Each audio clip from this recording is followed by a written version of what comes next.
The phone call came, and my chest locked up. My little girl was about to walk across that stage, and I was miles away, trapped in traffic with a billionaire who didn't tolerate excuses. I felt the panic rising, the kind that makes your throat burn, when she suddenly looked at me through the rearview mirror. The apartment held the kind of quiet that made Marcus count the hums. The refrigerator, the baseboard heater, the thin buzz from the hallway light that never quite died. Alana was already asleep, a fan of curls on her pillow, her stuffed bear tucked under one arm the way she had since she was little. 10 years old and brave about everything except thunder. He stood in the doorway longer than he meant to, thinking about how small she looked in a world that asked too much of both of them. On the table, a stack of envelopes he already knew by feel. Rent reminder. Utility bill with a red band across the top. The minimum due on a card that had nothing left to give. He slid a thumb under one flap and read the numbers twice, as if the second pass might soften them. His warehouse shift had ended 2 hours ago, his wrists still pulsing from boxes and belts and pallets that never stopped moving. The math didn't change. He filled a glass with tap water and stared through it at the city lights beyond the window, Detroit making its own weather in the cold, steam from manholes, the sharp white of security lamps, a distant siren that threaded the block and kept going. Somewhere down the hall, a television laughed at a joke he didn't hear. Marcus let the water sit on his tongue, swallowed, and told himself what he told himself every night since the funeral. Keep moving. Above all, son, real men don't quit. His father's voice rose up clean as a line plumbed to the floor. It landed in his chest the way it always did, less in order than a brace. He could almost see the old man's hands, scarred and steady, shaping the words around honesty and work. Most days the lesson felt like a hand at his back. Some nights it felt like a weight across his shoulders. He stepped into Alana's room and knelt to pull the blanket higher. "We're okay," he whispered, and the words fogged a little in the cool air. "I've got you." She didn't stir, but the bear shifted as her fingers tightened, and he smiled at the small proof that she believed him. He wanted more than promises. He wanted mornings that didn't start with a calculation, dinners that didn't depend on overtime. He wanted to say yes to the field trip without thinking about gas. In the kitchen, he opened a drawer and found the notebook where he kept hours, expenses, and plans. The pages were clean and orderly, his one rebellion against everything he couldn't control. He wrote the date, totaled the week, and circled the shortfall. A simple, unarguable number. He pressed the pen harder than he needed to, the point leaving a dent through 3 sheets. When the ache in his hand eased, he turned the page and wrote a line that wasn't a calculation, more than survival. He let the words sit there, black and plain, then closed the notebook and set it square with the edge of the table. The clock on the stove rolled over to 11:58. In 6 hours he'd be back on the warehouse floor, boots ringing the same aisle, the same pallets, the same ache. He didn't know how yet, but he knew this was not the rest of his life. Not for him. Not for her. Back in the doorway, he watched Alana breathe. The tight band across his ribs loosened a fraction. "Tomorrow," he said softly, the word more decision than hope. He turned off the kitchen light and let the apartment settle around them. A small harbor, holding until the morning bell. Outside, the city kept humming. Inside, Marcus rehearsed the only vow that mattered now. Keep showing up, keep the door locked, keep the lights on, keep the promise. More than survival. Always more. Marcus first saw the ad on the bulletin board at the unemployment office, pinned between flyers for night classes and a notice about a food pantry 2 bus stops away. The words were simple, but they carried the weight of a dare. Driver wanted. High-profile client. Must be discreet. Long hours, high pay. He read it twice, then a third time, as if repetition could change the fact that it felt written for someone else's life. Around him, the room buzzed with the tired rhythm of waiting. Shuffling papers, the clack of keyboards, a baby fussing against its mother's shoulder. He tugged the slip from the board, folded it into his jacket pocket, and immediately felt the eyes of the man sitting across from him. "Don't tell me you're thinking about that one," the man said, his tone half amusement, half warning. Marcus offered a polite shrug. "A job's a job."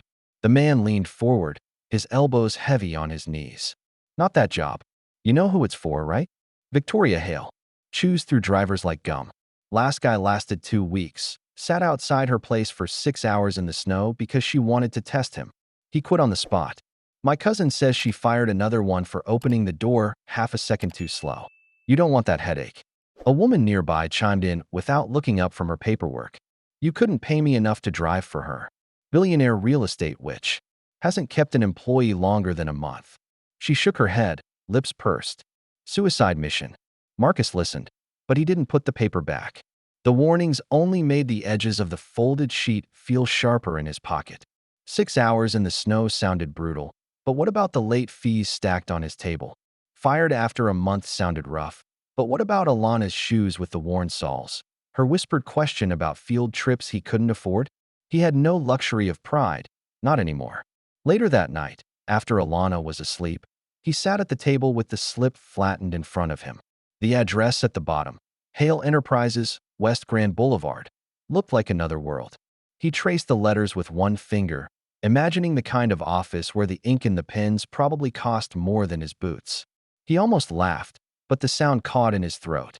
He looked at the photo on the refrigerator, Alana last summer, hair in braids, smiling with the gap where her front tooth used to be. What do you think, baby girl? He murmured. Can your old man drive for the devil herself? The photo, of course, had no answer, but the smile in it steadied him. He took out his notebook, flipped past the pages of bills and hours, and wrote in block letters, "Apply tomorrow." He underlined it twice. The next morning, as he zipped his jacket against the Detroit wind and held Alana's hand on the way to school, he kept hearing the same phrase in his father's voice. Real men don't quit. He wasn't sure if it was encouragement or warning, but he knew one thing for certain. The job no one wanted might be the only one left for him, and he would take it. The Hale estate rose from the Detroit suburbs like something that didn't belong, a fortress with manicured lawns trimmed so sharp they looked cut with scissors. Steel gates stretched across the entrance, their black bars gleaming even under a gray morning sky. Marcus tightened his grip on the steering wheel of his borrowed sedan, the engine humming low as he waited for the intercom to crackle. Name? A voice asked, crisp and metallic. Marcus Reed. I'm here for the driver position. His voice sounded steadier than he felt. The gates slid open with a mechanical groan, and for a moment Marcus wondered if they might close again before he even got inside. He followed the curved driveway that cut through the grounds, past stone fountains and hedges sculpted into shapes too perfect for nature. The house itself stood at the end like a verdict. 3 stories of glass and steel, all sharp edges and cold reflections. Inside, marble floors stretched beneath a chandelier that spilled light like an interrogation lamp. Marcus adjusted his only suit jacket, the one from his wedding day, now a little tight across the shoulders. He could feel the eyes of staff watching him as he waited in the lobby, but no one spoke. He felt like an imposter trespassing in a museum. Then came the sound of heels, sharp, even, echoing off the marble. Victoria Hale entered as though the house bent around her presence. She looked to be in her early 40s, her jawline cut as clean as the diamonds at her ears, her eyes a cold, startling blue that seemed to measure every inch of him. You've never chauffeured before, she said without greeting, scanning his resume like it was already a waste of paper. No, ma'am, Marcus answered, his deep voice calm despite the heat in his chest. But I know how to keep my eyes open, my mouth shut, and my promises kept. Her gaze flicked up, sharp and unreadable. For the briefest second her lips twitched, something caught between a smirk and a test. She closed the folder with a snap. Be here at 5 a.m. tomorrow, she said. Don't be late. It wasn't kindness. It wasn't even approval. It was a sentence handed down, final and binding. Marcus inclined his head, swallowing the knot in his throat. Yes, ma'am. Her heels clicked away, leaving him alone in the vast lobby with the faint scent of expensive perfume and the echo of her command. He exhaled, long and slow, like a man surfacing from deep water. On the drive home, the mansion shrank behind him in the rearview mirror, but the feeling didn't. He had stepped into a world built on rules he didn't know yet. But one thing he understood clearly. He had been given a chance, and he would not waste it. When he got back to the apartment, Alana was drawing at the table. She looked up, her smile wide. How was it, Daddy? Marcus crouched beside her, brushing a curl from her forehead. It was different, he said, choosing his words carefully. Then he kissed the top of her head. But tomorrow, baby girl, tomorrow I start something new. The first weeks felt like a gauntlet designed to break him. Marcus had thought he understood hard work, 12-hour shifts on warehouse floors, his back screaming as he lifted until his vision blurred. But this was different. This was mental pressure sharpened to a point. Every morning began before dawn. He pulled up to the mansion at 4:55 a.m., the Cadillac polished to a mirror shine. Victoria was always waiting, heels striking the marble steps as if she'd timed him with a stopwatch. She never said good morning. She only said, "You're late," whether it was true or not. Her schedule shifted like wind. One day it was back-to-back board meetings across town. The next a last-minute flight she expected him to anticipate without being told. Traffic was never an excuse. If a red light cost her 5 minutes, she snapped. "If you can't keep up, Mr. Reed, I'll find someone who will." Marcus gripped the wheel tighter each time, forcing calm into his voice. "Yes, ma'am." He reminded himself, every red light, every barked order, that Alana's shoes were wearing thin, that the rent was due in 10 days, that his father's voice said real men don't quit. He learned quickly that silence was safer than words. Victoria demanded it most of the time anyway. The car became an iron box of restraint, her typing sharp on a tablet in the back, his hands steady at 10 and 2. The air smelled faintly of her perfume and fresh leather, but it might as well have been a courtroom where one wrong word could condemn him. One evening after a board meeting, she stepped into the car, her expression cut from stone. "If you expect this to last, Reed, anticipate. Don't react. Anticipate." Her eyes burned through the rearview mirror. "Yes, ma'am," Marcus said, his throat dry. That night, alone in the apartment, he nearly broke. He found Alana asleep on the couch, her small body curled against her stuffed bear, cartoons still flickering silently on the screen. He pulled a thin blanket over her shoulders, crouched beside her, and let the exhaustion catch up. His chest heaved once, but he refused to let it become a sob. Instead, he whispered into her hair, "I'll make this work, baby girl. For you." In the dark kitchen, he filled his notebook with routes and backroads, memorizing alternate ways through the city. He studied traffic patterns, flight schedules, the names of her executives. If Victoria wanted anticipation, he would learn to read her world before she spoke. The warehouse had been muscle and sweat. This was chess, and he would not lose, not when Alana's future was the prize. It was a Friday night when the weather finally broke him.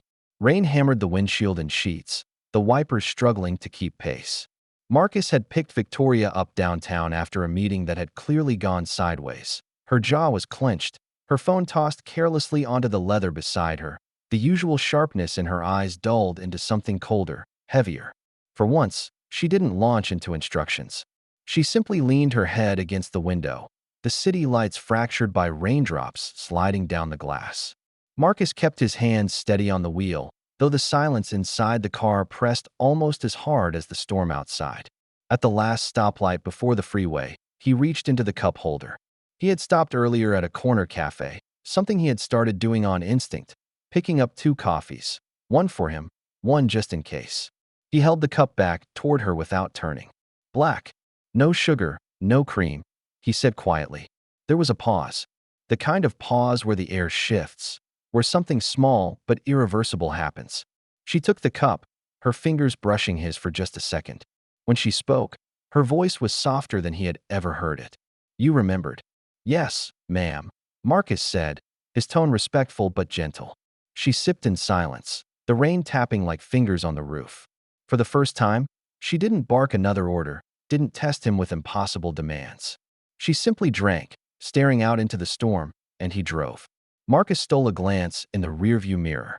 Her makeup was smudged at the corners, something he had never seen before. Without the perfect armor, she looked less like the untouchable billionaire of every headline and more like a woman who had carried too much for too long. He turned his eyes back to the road, saying nothing, but he felt the unspoken exchange between them. He had given her something small, coffee, silence, space, and she had accepted it. When he pulled into the estate driveway, she lingered a moment before getting out. Her hand tightened slightly on the door handle, as if weighing whether to speak. Then, quietly, she said, "Good night, Mr. Reed." It wasn't the clipped dismissal she usually offered. It was closer to gratitude. "Good night, Ms. Hale," Marcus answered, meeting her gaze in the mirror. The door shut softly behind her, and he sat for a moment in the rain, the empty coffee cup still warm in his hand. For the first time since he'd taken the job, Marcus felt the wall between them shift, just enough to let the possibility of something other than survival seep through. After that rainy night, the rhythm between them changed, almost imperceptibly at first. Victoria still demanded excellence. Routes memorized, schedules anticipated, coffee exactly how she liked it, but the sharp edge in her voice dulled. Where once her orders cracked like a whip, now they carried pauses, openings where a human conversation might fit. One morning, as Marcus steered them through Midtown, she glanced up from her tablet and asked, "Your daughter, Alana, isn't it? How old is she?" Marcus blinked, keeping his eyes on the road. In all the weeks he'd worked for her, she had never once asked about his life. "She's 10, he said carefully. "Smart as a whip. Loves science." Victoria hummed, not dismissive but thoughtful. 10 was when I got my first job, stocking shelves in a corner store in Chicago. I lied about my age just to get hired." Marcus risked a glance in the rearview. She wasn't watching him. She was watching the city blur past the window, her expression somewhere far away. He hesitated, then asked softly, "Hard start?"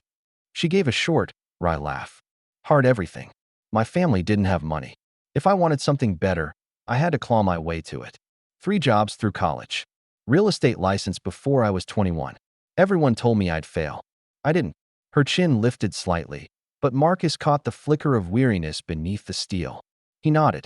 "My wife, she passed from cancer when Alana was 7. It's just been the 2 of us since then. Warehouse work, double shifts. Some days I didn't think we'd make it, but," he swallowed, steadying his voice, "you keep moving." For her, the silence that followed was not the old, cold kind. It was heavier, but it carried recognition, not dismissal. "You've had it worse than most of the men who've worked for me," Victoria said finally. "But you're still here." Marcus let out a quiet breath. "I don't quit, ma'am." Her eyes met his in the mirror, sharp but softened, and for once, she didn't correct him, didn't raise the bar higher. She only held the look a second longer before turning back to her tablet. From then on, the car rides weren't always silent. Sometimes she asked about Alana's school projects or what she wanted to be when she grew up. Sometimes she offered glimpses of her own battles, lawsuits, betrayals, the loneliness of climbing to a place where trust was rarer than gold. Marcus listened more than he spoke, but each exchange built a bridge plank by plank, laid across the chasm between chauffeur and employer. What began as survival was becoming something else, respect, and maybe the beginnings of trust.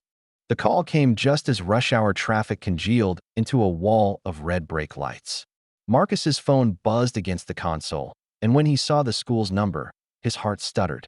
He answered on speaker, eyes fixed on the slow crawl ahead.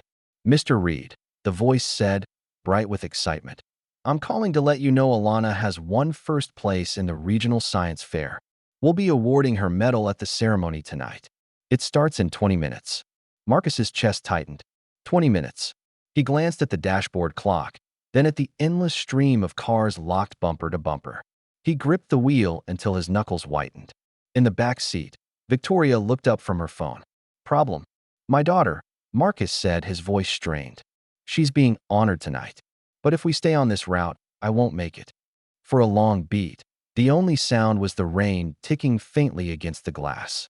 Marcus braced for her order to press on toward her next meeting, for the cold reminder that his personal life wasn't part of the job. Instead, her reflection met his in the rearview mirror. Her voice, usually cut glass, softened. "Take the side streets. Get us there." Marcus's throat tightened. "Yes, ma'am." He swung off the main road, darting through narrow back alleys and forgotten routes he had memorized late at night, with his notebook open beside him. Each turn felt like a prayer, every stoplight a test of will.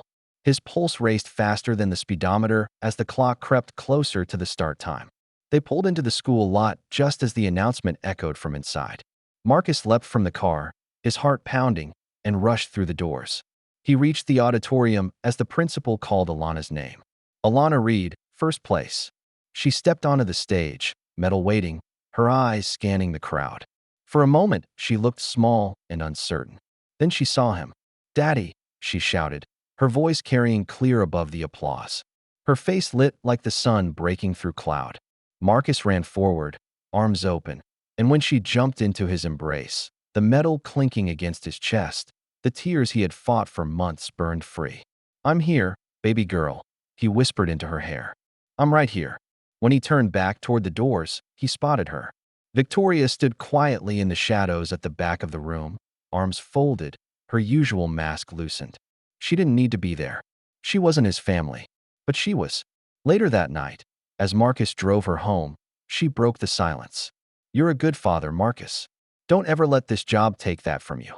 He swallowed hard, the streetlights sliding across his face. "Thank you, ma'am." And for the first time, the praise felt like more than survival. It felt like a lifeline. The Monday after the science fair, something subtle had shifted. Marcus noticed it the moment Victoria stepped into the car. She didn't look at him with the usual expectation of error. Instead, she gave a curt nod and settled into the back seat without comment. It wasn't friendliness, not yet, but it wasn't the sharp coldness he had braced himself for since day one. Over the next weeks, that difference grew. She still demanded excellence, routes precise, schedules anticipated, but now she began to lean on him for more. One afternoon, as he waited outside her office, Marcus kept his hands folded, eyes down. The door opened suddenly, and her voice cut through the hall. "Come in, Reed. You're the only person here who doesn't waste my time." He stepped inside, careful. She gestured toward the desk covered in contracts. "I need these delivered downtown. Discreetly. Don't hand them to a receptionist. Straight to Mr. Landon's desk. Can I trust you with that?" "Yes, ma'am," Marcus said, steady, though inside his chest swelled with something he hadn't felt in a long time, pride. From then on, errands once handled by assistants became his responsibility. She trusted him to adjust her schedule when traffic snarled, to hold on to sensitive files, even to anticipate her coffee order before she asked. Each task, small as it seemed, carried weight. For a woman who trusted no one, giving him these responsibilities meant everything. Sometimes, during long drives across the city, she asked his opinion, not just about routes or timing, but about people. "You met Carson at the door," she'd say after a meeting. "What did you think?" Marcus answered carefully, always honest. Seemed nervous. Kept looking at his watch like he had somewhere else to be. She nodded once, as if filing it away. Noted. It was never casual chatter. She wasn't seeking comfort. She was testing his judgment, weighing whether he could be more than just a man behind the wheel. And each time, she let the silence afterward linger in a way that felt like approval. At home, Alana noticed the change too. One night, as he tucked her in, she asked, "Daddy, why are you smiling so much lately?" Marcus chuckled, smoothing her blanket. "Just, things at work are different now." "Different good?" she pressed, her big eyes searching his face. He kissed her forehead. "Yeah, baby girl. Different good." For the first time in years, Marcus felt valued not just as labor, but as a man. The job no one wanted was becoming the one that mattered most. It happened 6 months into the job, on a night that began like any other. Marcus had just parked outside the Hale estate after a long day of meetings across the city. He expected the usual routine, drop her off, a brief nod of dismissal, then the long drive home to Alana. Instead, Victoria paused at the car door. "Come inside, Reed," she said. Her voice carried none of the clipped impatience he had grown used to. He followed her through the echoing halls into her study. The room smelled faintly of polished oak and leather, papers spread across a massive desk in careful stacks. She didn't look up immediately, just tapped a pen against a contract worth more than Marcus would make in a lifetime. Finally, she set it down and met his eyes. "You've lasted longer than any driver I've ever had," she said. Marcus stood straight, his hands clasped behind his back. "I told you, ma'am. I don't quit." For a heartbeat, silence hung between them. Then her expression softened, not the tight, polite smile of a CEO, but something real. "No, you don't." She slid a folder across the desk toward him. "That's why I'm offering you something more." Marcus hesitated, then opened it. His breath caught. Head of security and personal aid. The salary printed on the page was nearly triple what he made now. Benefits. Stability. A college fund for Alana. Futures he had only dared to sketch in the margins of his notebook. "Why me?" he asked quietly, struggling to keep his voice level. Victoria leaned back in her chair, studying him with those sharp blue eyes that once made him feel like an imposter. "Because you're loyal. Because you don't flatter me. And because you care about more than money. The weight of her words settled in his chest. His throat tightened, and for a moment, he couldn't speak. Then he nodded, his voice rough. Then I accept. Thank you, ma'am. For the first time since he'd met her, she smiled fully. It's Victoria, she said softly. When Marcus walked out of that mansion later, the night air felt different, lighter, fuller, alive with possibility. He drove home with the windows down, the city lights blurring past like stars. At the apartment, he tucked Alana into bed, the glow of her nightlight casting soft halos on the wall. She stirred, blinking up at him. Daddy? Are things going to be okay now? Marcus kissed her forehead, holding her small hand in his. Yeah, baby girl. Things are better than okay. Our best days are just beginning. And for the first time since his wife's passing, he believed it.